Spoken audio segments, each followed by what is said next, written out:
বিসমিল্লাহির রহমানির রহিম। ইয়েমেনের আশারি সম্প্রদায়ের লোকজন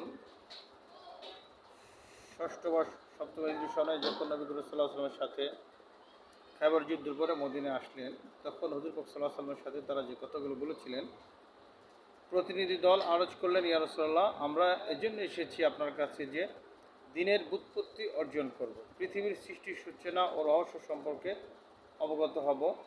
নবী করিম সাল্লাল্লাহু আলাইহি ওয়াসাল্লাম বললেন, সর্বপ্রথম ছিলেন আল্লাহ তাআলা, তিনি ছাড়া আর কিছুই ছিল না। আল্লাহ তাআলার আরশ পানির উপর ছিল, অর্থাৎ পৃথিবীর সৃষ্টির সূচনা পানি ও আরশ থেকে হয়েছে। প্রথমে পানি সৃষ্টি করেছেন আল্লাহ তাআলা, অতঃপর আরশ, তারপর আসমান ও জমিন সৃষ্টি করেছেন এবং প্রত্যেক জিনিস লৌহে মাহফুজে লিখে দিয়েছেন।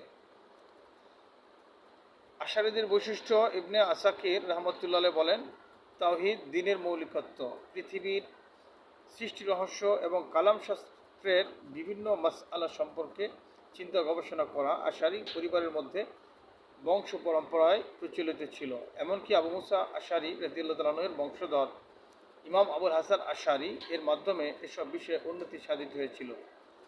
ইমাম আবুল হাসান আশারি রাহমাতুল্লাহ আলাইহি তিনি কালাম শাস্ত্রে আহলে সুন্নাহ ওয়াল জামাতের বিজ্ঞ একজন ইমাম ছিলেন। আর আশারিরা ছিল কোমল হৃদয়ের অধিকারী। যাদের হৃদয় কোমল হয় না, তাদের অন্তরে এলেম, ইরফান, হিকমত, মারিফাত, ঈমান প্রবেশ করে না। আল্লাহ আমাদের অন্তরকে হেদায়েতের জন্য, দ্বীনের জন্য, দ্বীন বোঝার জন্য, ঈমান, এলেম, হিকমত, মারিফাতের জন্য আমাদের অন্তরকে কোমল করে দেন। আমিন।